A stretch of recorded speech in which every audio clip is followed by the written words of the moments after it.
121 சங்கீதம் 7வது வசனம். கர்த்தர் உன்னை எல்லா தீங்குக்கும் விலக்கி காப்பார். கர்த்தர் உன்னை காப்பார். கர்த்தர் உன்னை காப்பார். இந்த வருஷத்துக்காக நான் தேவ சமூகத்திலே காத்திருந்து ஜெபித்த சமயம், இந்த ஊழியத்தோடு தொடர்புடைய மக்கள், இந்த ஊழியத்தை நேசிக்கிற மக்கள், இந்த ஊழியத்திற்காக ஜெபிக்கிற மக்கள், அவர்களுக்காகத்தான் நான் விசேஷமாய் ஜெபம் பண்ணி ஆண்டவர் என்ன வாக்கு கொடுக்கிறாரோ அதை அவர்களுக்கு தெரியப்படுத்துவது இந்த ஊழியத்தில் என்னுடைய பழக்கம். அதன்படி இந்த புதிய வருஷத்துக்காக நான் தேவ சமூகத்தில் சில நாட்களாக ஜெபம் பண்ணி கொண்டே இருந்தேன்.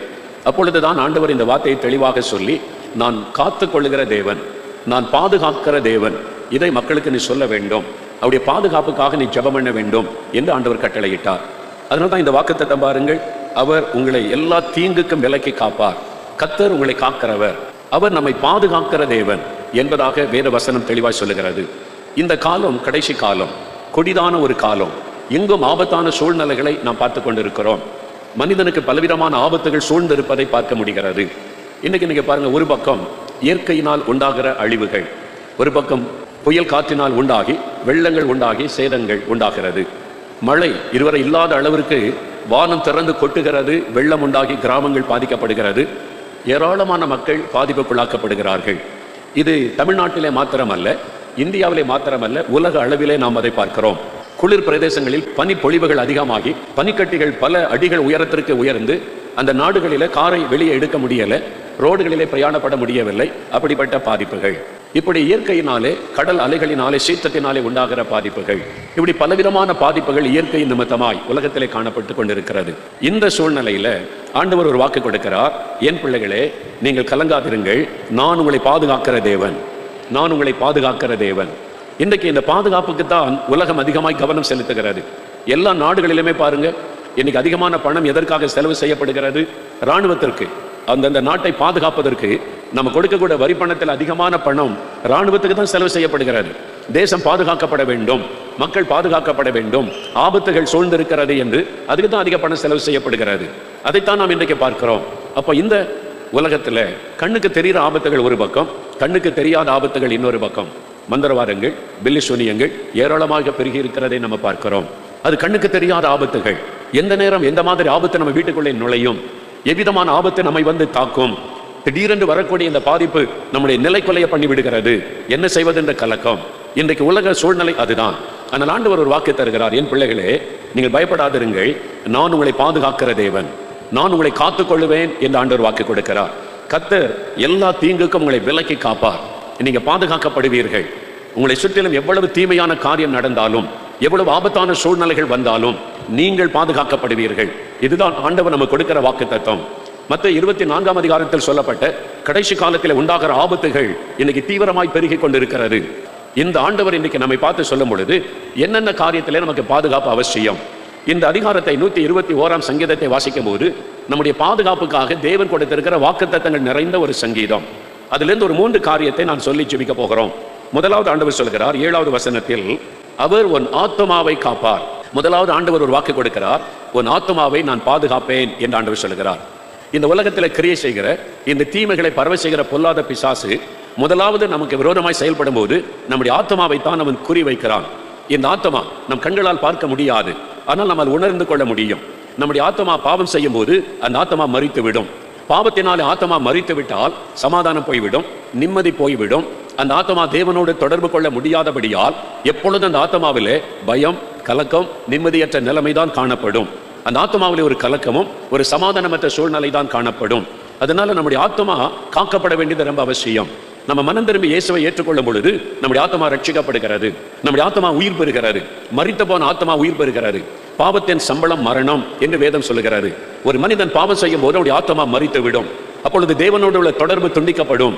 அதனால நிம்மதி இல்லை, சமாதானம் இல்லை. அப்பதான் நிறைய பாதிப்புகள் அவருடைய தனிப்பட்ட வாழ்க்கையிலே உண்டாகும். அப்ப மனிதன் ரட்சிக்கப்படும் போது அந்த ஆத்மா உயிர் பெறுகிறது, தேவனோடு ஒரு ஐக்கியம் ஏற்படுகிறது. அப்ப உள்ளத்துல சமாதானம், சந்தோஷம், மன மகிழ்ச்சி உண்டாகிறது. அந்த ஆத்மாவை பிசாசானவன் குறி வைக்கிறான். மறுபடியும் பாவம் செய்ய வைத்து பாவ கரைகளை கொண்டு வந்து தேவனோட ஐக்கியத்தை கெடுத்து சமாதானத்தை கொலைத்து விட போராடுகிறான். அதனால் உடைய ஆத்மா பாதுகாக்கப்பட வேண்டியது மிக முக்கியம். ஆண்டவர் சொல்லுகிறார், அவர் உன் ஆத்மாவை காப்பார். அதாவது நம்முடைய ஆத்மாவை பாவம் கரைப்படுத்தாதபடி பாதுகாக்கிற ஒரு தேவன். ஆண்டவர் ஒரு வாக்கு கொடுக்கிறார், உன் ஆத்மாவை நான் பாதுகாப்பேன் என்பதாக. அவரே நம்மை பாதுகாக்கிற தேவன். நான் பலமுறை சில சமயங்களில் சொல்லி இருந்தாலும் மறுபடியும் ஒரு முறை அந்த அனுபவத்தை சொல்லுவது உங்களுக்கு பிரயோஜனமாக இருக்கும். நான் ஊழியத்திற்கு ஒப்பு கொடுத்த ஊழியம் செய்ய ஆரம்பித்த அந்த காலத்தில் சில சபைகளில் பிரசங்கம் பண்ண கூப்பிடுவாங்க. சில பொது இடங்களில் கூட சபைக்கு வெளியே மைதானத்தில் கூட்டம் நடத்த அழைப்பார்கள். நான் போய் அங்கே பிரசங்கம் பண்ணும்போது ஆண்டவர் பயன்படுத்துவதை கண்டு நானே சந்தோஷப்பட்டிருக்கிறேன். அந்த கூட்டம் முடிந்த உடனே சிலர் வருவாங்க. வாலிப வயசில் கர்த்தர் உங்களை நல்லா பயன்படுத்துகிறாரு, நல்ல வைராக்கியமாலாம் பிரசங்கம் பண்ணுறீங்க, நல்லா தான் இருக்குது, ஆனால் நீங்கள் கடைசி வரை நிலைநிற்கணுமே அப்படின்னு ஒரு வார்த்தை சொல்லுவார்கள். கடைசி வரை நிலைநிற்கணுமே, வாலிப வயசில் உற்சாகமாக செய்கிறீங்க, நல்லது தான் அப்படின்னு ஒரு வார்த்தை சொல்லுவார்கள். இது 1-2 இடத்துல அல்ல, நான் போன பல இடங்களிலே விதவிதமான மக்கள் வந்து பேசும்போது யாராவது ஒருவர் இந்த வார்த்தை சொல்லுவார்கள். அந்த வார்த்தையை கேட்க கேட்க எனக்குள்ளே ஒரு சந்தேகம் எழும்ப ஆரம்பித்தது. என்னுடைய விசுவாசத்திலே ஒரு பாதிப்பு ஏற்பட ஆரம்பித்தது. அப்படின்னா நான் பரிசுத்தமாக வாழ முடியாதா? கடைசி வரை நான் ஆண்டவருக்காய் வாழ முடியாதா? நான் ஆண்டவரை விட்டு பின்வாங்கி விடுவேனா? நான் ஆண்டவரை விட்டு விழுந்து போய் விடுவேனா? இந்த மாதிரி ஒரு எண்ணம் உண்டாக ஆரம்பித்தது. சாத்தானுடைய தந்திரமே நம்முடைய விசுவாசத்தை உடைப்பது. உன்னால வாழ முடியாது, கடைசி வரை ஆண்டவருக்காகலாம் நிற்க முடியாது, உன்னால இந்த சூழ்நிலையில ஆண்டவருக்கு பிரியமா வாழலாம் முடியாது, இந்த எண்ணத்தை நமக்குள்ளே விதைப்பதில்லை சாத்தான் ரொம்ப கவனமாக இருக்கிறான். அதே மாதிரி எனக்குள்ளே என் விசுவாசத்திலே ஒரு அசைவு வந்து விட்டது. எனக்குள்ளே பல கேள்வி, சில சமயத்தில் சோர்வு உண்டாகும். ஒரு பக்கம் நான் ஊழியம் செய்து கொண்டிருந்தாலும் இன்னொரு பக்கத்தில் என் உள்ளத்திலே ஒரு அவிசுவாசத்தினுடைய அசைவு உண்டானது. அந்த சூழ்நிலையில தான் ஒரு சமயம் கன்னியாகுமரி மாவட்டத்தில் ஒரு கூட்டத்தை முடித்து இரவு நேரத்திலே நாங்கள் நாகர்கோயில் பஸ் ஸ்டாண்டு வந்து சேருவோம். ராத்திரி 12 மணி 1 மணிக்கு வருவோம். அதன் பிறகு அதிகாலையில் 6 மணிக்கு அங்கிருந்து நேசரத்துக்கு பஸ்ஸு, அதில் ஏறி எங்கள் ஊருக்கு வருவோம். அப்போ நாங்கள் ஒரு டீமாக 10-15 பேர் போவோம் ஊழியத்திற்காக. நாகர்கோயில் வந்த உடனே இந்த பிளாட்ஃபார்மில் நியூஸ் பேப்பர் விரித்து படுத்திருப்போம். காலையில் பஸ் வந்த உடனே எழும்பி அதில் புறப்பட்டு வருவோம். ஒரு சமயம் அதே மாதிரி நாங்கள் தூக்கத்தை விட்டு எழுந்து இன்னும் கொஞ்சம் நேரத்தில் பஸ் வந்துவிடும் என்று நாங்கள் அந்த பஸ் ஸ்டாண்டில், நாகர்கோயில் பஸ் ஸ்டாண்டில் நாங்கள் காத்து நிற்கிறோம். நாங்கள் 4-5 பேர் வட்டமாய் நின்று பேசி கொண்டிருந்தோம். அப்பொழுது திடீரென்று ஒரு வயதான தகப்பனார் வந்தார். வெள்ளை ஒரு முடி, வெள்ளை தாடி வைத்திருந்தார், வயதான தகப்பனார். வந்தவர் நேராக வந்து என்னை பார்த்து பேச ஆரம்பித்தார். தம்பி என்று சொல்லி என்னோடு பேச ஆரம்பித்தார். நான் அவர் பேசுவதை கவனிக்க ஆரம்பித்தேன். அவர் என்னோடு பேசினதுனால இவங்க அண்ணனுக்கு தெரிஞ்ச ஆள் போலன்னு மற்றவங்கெல்லாம் ஒதுங்கிட்டாங்க. அவர் என்கிட்ட பேசிக்கொண்டே இருந்தார். அவர் யாருன்னே எனக்கு தெரியாது, இதுக்கு முன்னாலேயும் பார்த்ததில்லை, இன்றைக்கு வரைக்கும் அதுக்கு பிறகு நான் அவரை பார்த்ததே இல்லை. ஆனால் என்கிட்ட அன்பாக பேசுகிறார், கரிசனையாக பேசுகிறார், ஒரு கனிவாய் பேசுகிறார். நீங்கள் யாருன்னு கேட்கணும்னு எனக்கு தோணுது, ஆனால் கேட்க முடியவில்லை. அவர் பேசுகிறதையே நான் கையை கட்டி கொண்டு கேட்டுக்கொண்டே இருக்கிறேன். அவர் பேச பேச என் இருதயத்தில் ஒரு சந்தோஷம், களிகூறுதல் வருகிறது. ஏதோ ஒன்று நடக்கிறது என்பதை மட்டும் என்னால் விளங்கிக் கொள்ள முடிகிறது. ஊழியத்தை குறித்து என்கிட்ட பேசிக்கொண்டே இருந்தார். அவர் பேசுவதெல்லாம் கேட்டுக்கொண்டே இருந்தேன். கிட்டத்தட்ட ஒரு அரை மணி நேரம் இருக்கும். அதன் பிறகு பஸ் வந்து விட்டது. என் கூட வந்து எல்லாரும் பஸ்ஸில் ஏறிட்டாங்க. அவங்களாம் கூப்பிட்டு அண்ணே பஸ்ஸை புறப்பட போது வாங்கன்னு சொன்னாங்க. அப்போ அந்த தகப்பனார் நேரம் என்னுடைய தோளில் தன்னுடைய வலது கரத்தை வைத்தார். என்னை ஃபேஸ் டு ஃபேஸ் என் கண்ணை பார்த்து சொன்னார், தம்பி, இந்த வாலிப நாட்களில் கர்த்தர் உங்களை ஊழியத்திற்காக தெரிந்து கொண்டிருக்கிறார். யோசேப்பை காத்துக்கொண்ட கர்த்தர் உங்களையும் காத்துக்கொள்வார். அந்த வார்த்தை சொல்லிவிட்டு அப்படியே கடந்து போய்விட்டார். இன்னைக்கு வரைக்கும் நான் அவரை பார்த்ததில்லை, அவர் யார் என்றும் எனக்கு தெரியாது. ஆனால் பஸ்ஸில் நான் ஏறி உட்கார்ந்து பிரயாணப்பட்டு வந்தபோது என் மனதில் அந்த வார்த்தை தொனித்து கொண்டே இருந்தது. யோசேப்பை காத்துக்கொண்ட கர்த்தர் உன்னையும் காத்துக்கொள்வார், யோசேப்பை காத்துக்கொண்ட கர்த்தர் உன்னையும் காத்துக்கொள்வார். திரும்ப திரும்ப அந்த வார்த்தை தொனித்தது. என் எலும்புகள், நரம்புகள், என்னுடைய டிஷ்யூக்கள் எல்லாம் அந்த வார்த்தை அப்படியே தொனித்ததை என்னால் உணர முடிந்தது. எனக்குள்ளே ஒரு மாற்றத்தை அது உண்டாக்கினது. அந்த வசனத்தையே நான் திரும்ப திரும்ப அந்த வார்த்தையை சொல்லிக் கொண்டிருந்தேன். யோசேப்பை காத்துக்கொண்ட கர்த்தர் என்னையும் காத்துக்கொள்வார். அவர் ஏன் அப்படி சொல்ல வேண்டும் என்று எண்ணி நான் மறுபடியும் ஆதியாகமம் 39ஆம் அதிகாரத்தில் யோசேப்பை குறித்து சொல்லப்பட்ட காரியத்தை நான் வாசித்தேன். யோசேப்புக்கு அவன் வேலை செய்த இடத்துல ஒரு பாவ சோதனை வருகிறது. அவர் அந்த பாவத்துக்கு விலகி ஓடினார். யோசேப்பை கர்த்தர் காத்துக்கொண்டார், விலகி ஓடினார் என்று எழுதப்பட்டிருக்கிறார். அவர் பாதுகாக்கப்பட்டார். அந்த சோதனை வந்தது, அதில் விழுந்து விடாதபடி பாதுகாக்கப்பட்டார். அந்த செய்தியை நான் வாசித்தேன். நான் அதுவரைக்கும் எண்ணினேன் யோசேப்பு பாவத்துக்கு விலகி ஓடினதுனால கர்த்தர் யோசேப்போட கூட இருந்து அவரை ஆசீர்வதித்தார் என்பதாக. ஆனால் ஆவியானவர் சொன்னார், இல்லை, நீ ஒழுங்கா வேதத்தை வாசித்துப்பார். 2ஆம் வசனத்தில் சொல்லப்பட்டிருக்கிறது, ஆதியாகமம் 39:2 கர்த்தர் யோசேப்போட கூட இருந்தார். 12ஆம் வசனத்தில் சொல்லப்பட்டிருக்கிறது, யோசேப்பை பாவத்துக்கு விலகி ஓடினான் என்பதாய். அப்ப ஆவியானவர் எனக்கு தெளிவுபடுத்தினார், அவன் பாவத்துக்கு விலகி ஓடினதுனால கர்த்தர் அவனோடு இருக்கவில்லை, கர்த்தர் அவனோடு இருந்ததுனால பாவத்துக்கு விலகி ஓட முடிந்தது. கர்த்தர் கூட இருந்து பாதுகாத்தார். இந்த வார்த்தை தான் என் உள்ளத்தை ஆழமாய் தொட்டது. ஆண்டவர் பேசினார், யோசேப்பை காத்துக்கொண்ட கர்த்தர் நான் உன்னை காத்துக்கொள்ளுவேன். அதே ஆண்டவர் தான் சொல்லுகிறார், என் மகனே, என் மகளே, நான் உன் ஆத்துமாவை பாதுகாப்பேன், நான் உன் ஆத்துமாவை பாதுகாப்பேன். விசுவாசத்தை விட்டு விடாதிருங்கள். 2வது 121ஆம் சங்கீதம் 8வது வசனத்தை வாசிக்க கேட்போம். கர்த்தர் உன் போக்கையும் உன் வரத்தையும் இது முதற்கொண்டு என்றென்றைக்கும் காப்பார். அவர் நம்முடைய ஆத்துமாவை மாத்திரம் காக்கிறவர் அல்ல, அவர் உன் போக்கையும் வரத்தையும் இது முதற்கொண்டு என்றென்றைக்கும் காப்பார். ஆண்டவர் அழகான ஒரு வாக்கு கொடுக்கிறார். என் மகனே மகளே, நான் உன் ஆத்மாவை மாத்திரம் பாதுகாக்கிற தேவன் அல்ல, உன் ஆத்மாவின் மீது மாத்திரம் அக்கறை உள்ள தேவன் அல்ல, உன்னை முழுமையாக பாதுகாக்க வேண்டிய பொறுப்பை என்னுடையது, உன்னுடைய போக்கிலும் மரத்திலும் உன்னை பாதுகாப்பேன் என்று ஆண்டவர் சொல்லுகிறார். இந்த மாதிரி ஊழியக்காரங்களை எடுத்தீங்கன்னா வாழ்க்கையில பாதி நாட்கள் பிரயாணம் தான், பாதி நாட்கள் பிரயாணத்திலேயே போய்விடும். பலவிதமான பிரயாணம், கார்ல, பஸ்ல, ட்ரெயின்ல, விமானத்துல, நிறைய பிரயாணங்கள் தான். நிறைய சமயம் கர்த்தர் பாதுகாத்ததை நான் நினைவு கூறுகிறேன். இந்த வசனத்தை தியானிக்கும் போது எனக்கு ஞாபகத்தில் வந்தது. ஒரு 30 வருஷத்துக்கு முன்னால நினைக்கிறேன், அநேக வருஷத்துக்கு முன்னால ஒரு சமயம் நான் ஒரு வார கால ஊழியத்துக்கு போய்விட்டு வீட்டுக்கு திரும்பினேன். வீட்டில் வந்து நிறைய கடிதங்கள், ஜெப குறிப்புகளோட கடிதங்கள் வரும். ஜனங்கள் ஜெபத்துக்காக எழுதியிருப்பாங்க. அந்த கடிதங்களை எல்லாம் பிரித்து ஃபைலில் வச்சு நான் வந்த உடனே என்கிட்ட தருவாங்க. அந்த கடிதங்களை வாசித்து ஜெபம் பண்ணுவது பழக்கம். ஒரு சமயம் நான் ஒரு வாரம் ஊழியத்தை முடிச்சுட்டு வந்தேன். அப்போ ஒரு ஃபைல் என்கிட்ட கொடுத்தாங்க. அதில் நிறைய கடிதங்கள், ஜனங்கள் ஜெபத்துக்காக எழுதின கடிதங்கள் இருந்தது. நான் இதை வாசித்து ஜெபிக்க வேண்டும். அப்பொழுது நான் வந்த உடனே நாலுமாவடியிலிருந்து திருநெல்வேலிக்கு ஒரு ஊழிய காரியமாய் போக வேண்டியதாக இருந்தது. நான் காரிலே பிரயாணப்பட்டேன். அப்பொழுது ஒரு அம்பாசிடர் கார் இருந்தது. முன்னால் டிரைவர் ஓட்டி கொண்டு போனார். நான் பின் சீட்டில் உட்காந்து இந்த கடிதங்களை வாசித்து ஜெபம் பண்ணி கொண்டே வந்தேன். குனிந்து ஜெபித்து கொண்டு ஒவ்வொரு கடிதமாக வாசித்து ஜெபித்து கொண்டே வந்தேன். கிட்டத்தட்ட ஒரு அரை மணி நேரம் இருக்கும். அரை மணி நேரம் அப்படியே குனிந்தே ஜெபித்து கொண்டிருந்ததுனால முதுகில் லேச வலி ஏற்பட்டது. அதனால குனிந்து ஜெபித்து கொண்டிருந்தேன்னா அப்படியே நிமிர்ந்து நான் உட்கார்ந்த உடனே பார்த்தால் எங்களுடைய கார் ராங் சைடில் போகுது. லெஃப்டில் போக வேண்டிய கார் ரைட்டில் போகுது. இங்கிருந்து திருநெல்வேலி போகிற வழியில் அங்கிருந்து ஒரு பெரிய அரசாங்க பேருந்து வேகமாக ஸ்பீடாக வருது. ஏன்னா வேறு டிராஃபிக் இல்லை, அது வேகமாக அந்த பஸ் வருது. அந்த பஸ்ஸை எதிர்த்து எங்கள் கார் போகிறாரு. ஒரு பெரிய விபத்து உண்டாக போகிறாரு, பெரிய ஒரு ஆபத்து. ஏன்னா கார் நேராக வலது பக்கம் பஸ்ஸை எதிர்த்து போகிறாரு. நாங்கள் தான் ராங் சைடில் போயிருக்கிறோம். ஏன் ராங் சைடில் கார் போகுதுன்னு நான் பார்த்தா டிரைவர் தூங்குறாரு. நல்லா தூங்கி கொண்டு இருந்தார். நான் டக்குன்னு அவரை தட்டி எழுப்பினோன்னா எழும்பி காரை உடனே அப்படின்ற நேரத்துக்குள்ள ஆண்டவர் பாதுகாத்தார். அப்படின்ற நேரம் விட்டுருந்தா காரு நொறுங்கி போயிருக்கோம், அன்றைக்கே ஓட்ட முடிஞ்சு போயிருக்கோம். கண்ணிமை நேரத்தில் தேவன் பாதுகாத்தார். இந்த மாதிரி பல அனுபவங்கள். ஒரு சமயம் தென்கொரியாவுக்கு நாங்கள் போயிட்டு டீமா சாம் ஜபத்தர் அண்ணன் இன்னும் சில ஊழியர்கள் டீமா திரும்பி கொண்டிருந்தோம். தென்கொரியாவிலேருந்து விமானத்தில் சிங்கப்பூர் அந்த விமானம் வந்து அங்கிருந்து நாங்கள் இந்தியாவுக்கு வர வேண்டும். விமானம் வந்து 30,000 அடி உயரத்தில் பறந்து கொண்டிருக்கிறது. அந்த ஸ்க்ரீன் வச்சுருப்பாங்க விமானத்தில். அந்த பெரிய விமானங்கள் வெளிநாட்டு பிரயாணம் போகும்போது அந்த ஸ்க்ரீனில் அந்த விமானம் எவ்வளோ உயரத்தில் பறக்கிறது, எவ்வளோ ஸ்பீடில் பறக்கிறது என்பதெல்லாம் அந்த ஸ்க்ரீனில் வந்துக்கிட்டே இருக்கும், காண்பிக்கும். பார்த்தா 30,000 அடி உயரத்தில் விமானம் பறக்கிறது. அங்கேருந்து சிங்கப்பூருக்கு வந்து கொண்டிருக்கிற விமானம் எனக்கு நல்ல ஞாபகம் இருக்கிறது. அதை பார்த்து கொண்டு இருந்தேன். திடீரென்று அந்த விமானம் அப்படியே தடன்னு கீழே இறங்க ஆரம்பித்தது. செயலற்ற அப்படியே விழுந்தா எப்படி இருக்கும் ஒரு விமானம், அப்படியே ஆடிக்கிட்டே இறங்குது கீழே. நான் பார்த்தேன் அப்படின்ற நேரத்துக்குள்ள 10,000 அடி கீழே இறங்கி விட்டார். நான் அந்த ஸ்க்ரீனில் பார்க்குறேன், டக்குன்னு மாறி 20,000 அடி உயரத்தில் விமானம் பறக்கிறதே அது காண்பிக்கிறது.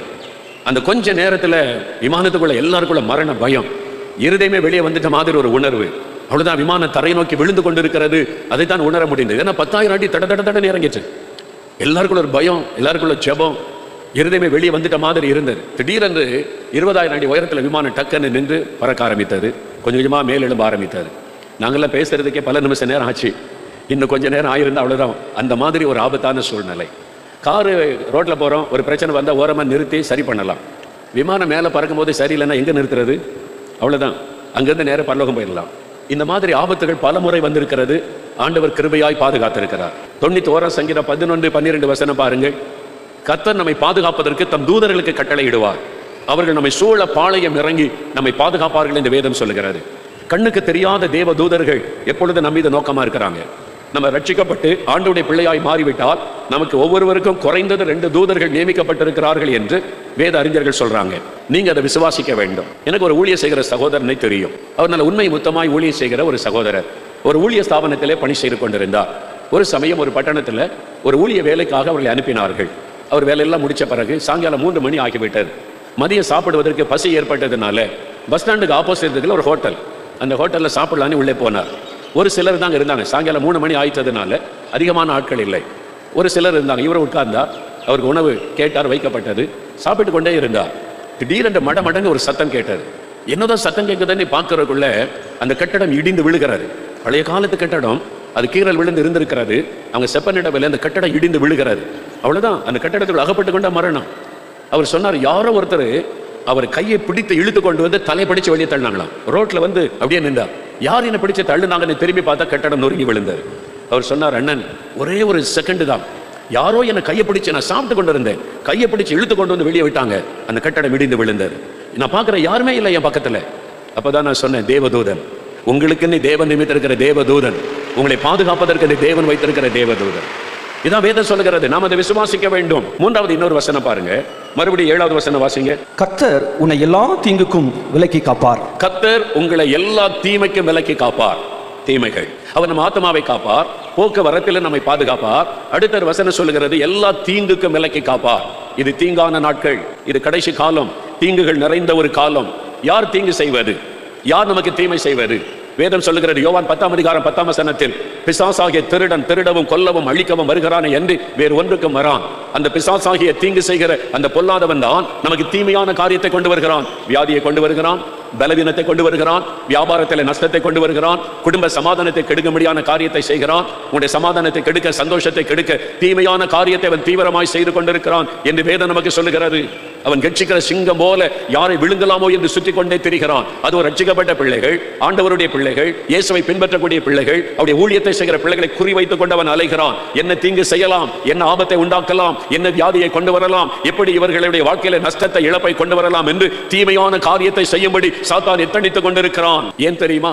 வெளிப்படுத்தின விசேஷம் 12ஆம் அதிகாரம் 12ஆம் வசனம் சொல்லுகிறது, சாத்தானுக்கு இன்னும் கொஞ்ச காலம் மாத்திரம் தான் இருக்கிறது. ஆண்டவருடைய வருகை சமீபித்து விட்டது. சீக்கிரமாய் அவர் வரப்போகிறார். சீக்கிரமாய் சபை எடுத்துக் கொள்ளப்பட போகிறது. நாம் ஆண்டவரோடு அந்த கல்யாண விருந்திலே ஆண்டவரோடு கூட மத்திய ஆகாயத்தில் அவரை சந்திக்க போகிறோம். இன்னும் கொஞ்ச காலம்தான். சாத்தானுக்கு கொடுக்கப்பட்ட காலம் இன்னும் கொஞ்ச காலம்தான். ஆகவே அவன் அதிக கோபத்தோடு கூட பூமியில இறங்கினான். ஆகவே உங்களுக்கு ஆபத்து வரும் என்று வேதம் சொல்லுகிறது. அவன் தான் ஆபத்தை கொண்டு வருகிறவன். சாத்தான் பொல்லாதவனும் தீங்கு செய்கிறவனும் நமக்கு விரோதமாய் செயல்படுகிற கிரியைகளை நடப்பிக்கிறவனுமாக இருக்கிறான். அவன் அதிகாரத்தில் உள்ளவர்களை பயன்படுத்தக்கூடும், பொல்லாத மனிதர்களை நமக்கு விரோதமாய் பயன்படுத்தக்கூடும், பொறாமை கொண்ட மக்களை நமக்கு விரோதமாக எழுப்பக்கூடும், நமக்கு விரோதமாக இல்லாத பொல்லாத காரியங்களை பேசி நம்மை சோர்ந்து போக பண்ணும்படியான ஒரு பொல்லாத இருதயம் கொண்ட மக்களை எழுப்பக்கூடும். சாத்தான் இதற்கு பின்னாலே நின்று செயல்பட்டு நமக்கு தீமை செய்வதற்கு எத்தனித்துக் கொண்டிருக்கிறான். பாருங்க, யோபு நல்லா இருக்கிறது சாத்தானுக்கு பிடிக்கவில்லை. தீங்கு செய்யணும், அவனை பாதிப்புக்குள்ளாக்கணும். ஆண்டவர் வேலி அடைத்து பாதுகாத்ததுனால அவனால உள்ளே நுழைய முடியவில்லை. தேவன் வேலி அடைத்து விட்டால் எந்த சாத்தானுடைய வல்லமையும் உடைய குடும்பத்துக்குள்ளே நுழைய முடியாது, உடைய வியாபாரத்துக்குள்ளே நுழைய முடியாது, உங்களுக்கு தீங்கு செய்ய முடியாது. கர்த்தர் உங்களை சுற்றிலும் வேலி அடைத்து பாதுகாக்கும் பொழுது 1000 மந்திரவாதிகள் ஒன்றாக நின்று மந்திரவாதம் செய்தாலும் அந்த மந்திரத்தின் கிரியைகள் உடைய வீட்டுக்குள்ளே நுழையவே முடியாது. அதான் தேவனுடைய பாதுகாப்பு. அவர் நம்மை பாதுகாக்கிற ஒரு தேவன், எந்த தீங்கும் அணுகாதபடி பாதுகாக்கிற தேவன். சில சமயத்தில் ஆண்டவர் அனுமதிக்க கூடும். யோபுடைய வாழ்க்கையில ஆண்டவர் அனுமதிக்கிறார். சரி, நான் வேலையை எடுத்து விடுறேன், உயிர் மட்டும் தொடக்கூடாது அப்படின்னு சொல்லி அனுமதியோடு தான் வர முடிந்தது. மற்றபடி சாத்தான் அவள் உள்ள நுழைய முடியாது. எந்த ஆபத்து வந்தாலும் நம்மளை பாதுகாக்கிற தேவன் இருக்கிறார் என்பதில் உறுதியாயிருங்க. சுனாமி வந்துச்சுல்ல, சுனாமியினுடைய பாதிப்பு எத்தனை லட்சம் மக்கள் மரிச்சாங்க, எவ்வளவு மரணங்களை நம்ம பார்த்தோம். சென்னையில் நடந்த ஒரு சம்பவத்தை சாம் ஜபத்துரை அண்ணன், அந்தந்துள்ள அப்பம் அருமையான தேவ மனிதர், ஒரு நாள் நாங்கள் பேசி கொண்டிருக்கும் போது ஒரு நடந்த சம்பவத்தை எனக்கு சொன்னாங்க. அவங்க கேள்விப்பட்டது, அவங்க விசாரித்து அறிந்த ஒரு சம்பவத்தை சொன்னார்கள். இந்த சுனாமி தாக்கி கொண்டிருந்த சமயம் சென்னை கடற்கரையில் ஒரு மீனவ பெண், மீன் விற்கிற மீனவ குடும்பத்தை சார்ந்த ஒரு சகோதரி, அவங்க நிறை மாத கர்ப்பிணி. அவங்க அந்த கடற்கரை ஓரத்தில் நிறைய பேர் மீன் வச்சு வியாபாரம் பண்ணுவாங்கல்ல, அதே மாதிரி அவங்க வச்சு மீன் வியாபாரம் பண்ணி கொண்டு இருக்கிறாங்க. திடீரென்று கடலுக்குள்ள அந்த அலை எழும்புகிறது. கடற்கரை மக்கள் பார்க்குறாங்க, கடலுக்குள்ள பாருங்க அலை எழும்புகிறது. 5 அடி 10 அடி எழும்போ, சில சமயத்தில் அது நேச்சுரல். ஆனால் இது 100 அடிக்கு மேலே எழும்புது, ஏதோ ஒரு ஆபத்து, எல்லாம் ஓடுங்க ஓடுங்க, கரையை நோக்கி ஓடுங்கன்னு சத்தம் போடுறாங்க. கடற்கரையில் விளையாடி கொண்டிருந்த சின்ன பிள்ளைகள் பெரியவங்க எல்லாம் ஓடுறாங்க, அந்த கடற்கரை விட்டு ஊருக்குள்ள ஓடுறாங்க. அந்த கடற்கரை ஒட்டி தான் அவங்களுடைய வீடுகள் எல்லாம் இருக்கிறது. அங்கே அதை நோக்கி ஓடுகிறார்கள் எல்லாரும். இந்த நிறை மாத கர்ப்பிணி இந்த பெண் பார்க்குறாங்க, அந்த அலை அப்படியே எழுப்பி வருகிறது. இவங்களும் ஓடுறாங்க. அவங்க நிறை மாத கர்ப்பிணியாக இருந்ததுனால ஓட முடியல மற்றவங்கள மாதிரி. மற்றவங்களாம் அவ்வளோ தூரம் ஓடிட்டாங்க. இவங்களால ஓட முடியாமல் களைத்து போய் அவங்க திரும்பி பார்க்குறாங்க, அந்த அலை பயங்கரமாக எழுப்பி வருகிறது. 100 அடி உயரத்திற்கு பெரிய அளவில் எழுப்பி வருகிறது. அப்போ ஆண்டவரை நோக்கி கூப்பிட்டாங்க, ஆண்டவரே என்னால் ஓட முடியல, என் ஆபத்தில் என்னை காப்பாற்றுங்க அப்படின்னு ஒரு ஜெபம் பண்ணாங்க. அவங்க ஜெபித்த போது பாருங்க, அந்த அலை அப்படி எழுப்பி வந்த அலை இந்த சகோதரி நிற்கிற இடத்துல வந்தபோது 2ஆக பிரிந்து 2 பக்கமாய் விலகி போனதாம். அல்லேலூயா. அந்த தண்ணீர் அப்படியே 2ஆக பிளந்து பிரிந்து போனது. இவங்க ஓடிக்கொண்ட இந்த இடத்துல இந்த தண்ணீர் இல்லை. 2 பக்கம் தண்ணீரினுடைய தாக்கம், கடலினுடைய தாக்கம். இவங்க ஓடி போய் அந்த கரையில் நின்று பார்த்தா எல்லா இடமும் தண்ணீர். அவங்க சொல்லியிருக்கிறாங்க, செங்கடலை பிளந்து தன் ஜனத்தை நடத்தின தேவன் என்னை பாதுகாத்தார் என்று சொல்லி. இயற்கைக்கு மேற்பட்ட காரியத்தை ஆண்டவர் செய்வார். உங்களை பாதுகாக்க கர்த்தர் அற்புதங்களை செய்வார். எந்த தீங்கும் உங்களை சேரப்படுத்தாதபடி பாதுகாக்கிற தேவன். இன்றைக்கு ஆண்டவர்கள் வாக்கு கொடுக்கிறார், என் மகனே மகளே, நான் உன்னை பாதுகாக்கிற தேவன், உன் ஆத்துமாவை காப்பேன், போக்கையும் மரத்தையும் காப்பேன், தீங்கு உன்னை சேதப்படுத்தாதபடி காப்பேன் என்று கர்த்தர் உங்களுக்கு வாக்கு கொடுக்கிறார். கடைசி ஆசீர்வாத ஜெபம் பண்ணி முடிக்க போகிறோம். வேலைக்காக ஜெபிக்கிறவங்க, பிள்ளைகளுடைய திருமண காரியத்துக்கு இந்த வருஷம் ஆண்டவர் திருமண காரியத்தை நடத்தி தரணும். இந்த வருஷம் வேலைக்கு வழி திறக்கணும். இந்த வருஷம் வீடு கட்டி முடிக்கிற காரியத்தை ஆண்டவர் ஆசீர்வாதத்தை நிறைவாக்கி தரணும். இந்த வருஷம் உங்களுக்கு என்ன ஆசீர்வாதம் வேணுமோ வலதுகரம் வைத்து 2 நிமிடம் ஜெபம் பண்ணுங்க. ஆண்டவரே, இந்த வருஷம் இந்த பிள்ளைகள் என்னென்ன ஆசீர்வாதம் வேண்டும் என்று கேட்கிறார்களோ இயேசு கிறிஸ்துவின் நாமத்தில் அந்த ஆசீர்வாதம் இந்த பிள்ளைகளுக்கு உண்டாக வேண்டும் என்று நான் ஜெபிக்கிறேன். ஆண்டவரே, பிள்ளைகளுடைய திருமண காரியத்தை நீர் வாய்க்க பண்ணி ஆசீர்வாதமான வாழ்க்கையை அமைத்துக் கொடுப்பீராக. தகப்பனே, வீடு சொந்த வீட்டுக்காக ஜெபிக்கிற பிள்ளைகளுக்கு வீடு வாசலை உண்டாக்கி கொடுத்து நீர் ஆசீர்வதிப்பீராக. வழக்குகள் முடிய வேண்டும், ப்ரமோஷன் எனக்கு வர வேண்டும் என்று ஜெபிக்கிற பிள்ளைகளுக்கு இந்த வருடத்தில் அந்த ஆசீர்வாதத்தை அருளி செய்வீராக. இந்த வருடம் என்னென்ன நன்மைகள் வேண்டும் என்று கேட்கிறார்களோ இயேசுவின் நாமத்தில் அந்த ஆசீர்வாதம் பிள்ளைகளுக்கு உண்டாகட்டும். அவள் வேண்டிக் கொள்கிற ஒவ்வொரு காரியத்திலும் அற்புதம் செய்து நீர் அவர்களை மகிழ பண்ணுவீராக. நீ தொட்டுவிட்டதற்காய் ஸ்தோத்திரம், நீர் ஆசீர்வதித்ததற்காய் ஸ்தோத்திரம். இயேசு கிறிஸ்துவின் நாமத்தில் ஜெபிக்கிறோம் பிதாவே. ஆமென், ஆமென்.